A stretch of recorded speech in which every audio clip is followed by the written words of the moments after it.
Assalamualaikum warahmatullahi wabarakatuh, teman-teman semuanya. Hari ini ada sebuah penyakit yang bukan hari ini ya, sebenarnya sejak keruntuhan kaum muslimin, sejak keruntuhan kekhilafan Islam tanggal 3 Maret tahun 1924, ada penyakit yang luar biasa mengidap di dalam diri kaum muslimin, yakni Islamofobia, takut sama Islam. Dan ini ada dua sebabnya. Sebab eksternal adalah karena adanya makar-makar orang-orang kafir, makarnya orang-orang di luar Islam yang berencana membuat umat Islam itu takut terhadap agamanya. Eksternal ini, faktor eksternal ini, mereka berhasil menggambarkan kepada kaum muslimin betapa mengerikannya Islam, betapa tidak sesuainya dengan hak asasi manusia, betapa sadisnya Islam. Hukum potong tangan mereka gambarkan sebagai hukum yang melanggar hak asasi manusia. Hukum zina, kemudian dirajam, dijilid, digambarkan bagaikan hukuman yang sangat-sangat mengerikan. Ya, wanita yang menutup aurat digambarkan sebagai pengekangan terhadap hak-hak wanita. Seorang istri yang taat kepada suaminya digambarkan sebagai sesuatu yang menindas hak-hak wanita. Waris dua laki-laki dan satu perempuan dianggap adalah bagian dari pelanggaran hak asasi manusia untuk perempuan. Eksternal faktor ini menggambarkan kepada kita, terus menggambarkan melalui media, melalui pendidikan, melalui kurikulum, digambarkan ke dalam benak kita bahwa Islam itu mengerikan, sadis. Bahkan digambarkan Islam itu suka perang.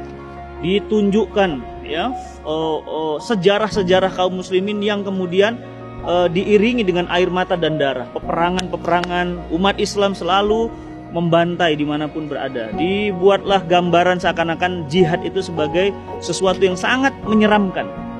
Faktor eksternal berhasil membenamkan pemikiran dalam benak kita, Islam menakutkan, mengerikan.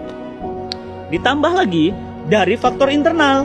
Sudahlah faktor eksternalnya datang, faktor internalnya umat Islam tidak mengerti Islam. Coba antum bayangin, antum ditakut-takutin sama kuntilanak. Antum nggak ngerti kuntilanak itu ada apa enggak, makin jadi nggak takutnya. Mungkin juga kalau ngelihat kain putih di atas pohon, antum pasti ketakutan. Kenapa? Sudahlah eksternalnya seperti itu, internalnya bodoh. Jadi lengkap penderitanya, faktor eksternal, faktor internal. Nah, faktor internal ini apa? Faktor karena umat Islam itu nggak ngerti Islam. Ditakut-takutin hukum potong rajam, hukum potong tangan, hukum rajam, hukum jilid, jihad. Ya, ditakut-takutkan sebagai sebuah hal yang menakutkan. Ditambah nggak ngertinya kaum muslimin, makinlah dia. Maksudnya nggak paham terhadap agamanya sendiri. Jadi dia nggak mengerti kenapa dua bagian laki-laki, kenapa satu. Kenapa Islam membolehkan misalnya hukum poligami? Kenapa kemudian tidak poliandri? Kenapa kemudian Islam memberikan toleransi kepada orang-orang yang kemudian beriman? Ya, toleransi hanya dalam ukuran bab muamalah, jual beli, perdagangan, pertemanan, tapi tidak toleransi dalam urusan akidah dan ibadah. Jadi sudahlah, makanya umat Islam ini secara ilmunya memang terhambat, bodoh. Ya, kebodohan kaum muslimin yang kita sebut dengan jahiliyah modern ditambah faktor eksternal. Efeknya apa?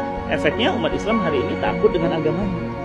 Disampaikan khilafah, ketakutan. Disampaikan syariah, ketakutan. Disampaikan tentang jilbab, ketakutan. Jadi ketakutan-ketakutan inilah yang terus membayang-bayangi umat Islam sampai hari ini.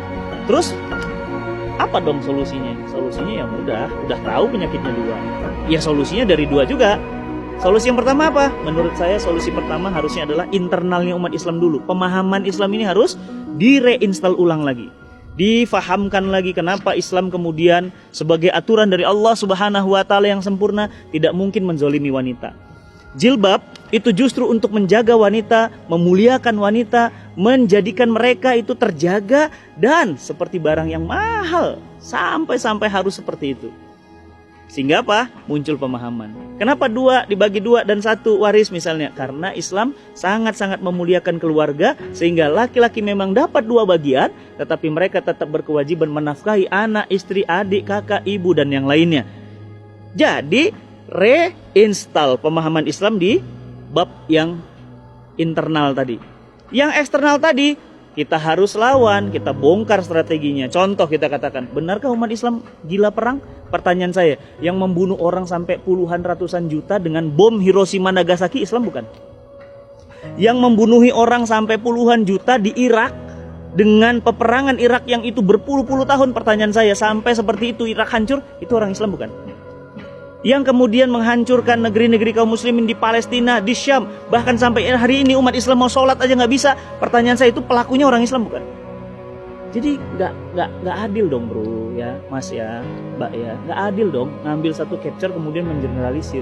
Ya jadi yang jelas bahwa apa? Bahwa potret problem eksternal ini harus dilawan, dibongkar, dijelaskan kepada mereka bahwa apa? Eksternal itu adalah bukti bahwa jahatnya mereka terhadap kaum muslimin. Apa kata Allah? Yuridu ya ayyufi'u nurullahi bi afwahihim. Mereka hendak memadamkan cahaya agama Allah dengan mulut-mulut mereka, dengan media-media mereka, dengan mimbar-mimbar mereka. Akan tetapi Allah akan tetap menyempurnakan cahayanya walaupun orang-orang kafir tidak menyukainya.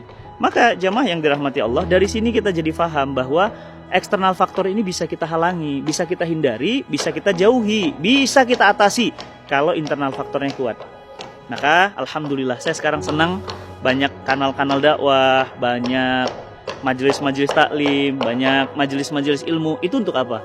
Mereinstal Islam. Maka sahabat semuanya, faktor eksternal akan bisa kita halangi, akan bisa kita jauhi, akan bisa kita atasi dengan pemahaman Islam yang sempurna. Maka sebab kemerosotan umat Islam, menurut yang saya pahami adalah karena jauhnya umat Islam dari pemahaman Islam yang benar.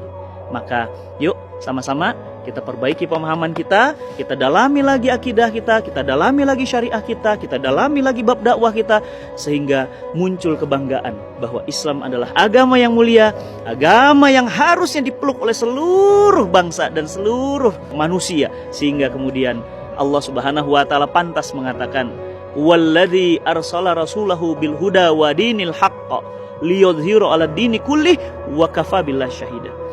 Ya, maka wajarlah kalau Islam selalu dimenangkan, karena Allah Subhanahu wa taala nggak mungkin mengutus agama sempurna, separipurna kecuali Islam.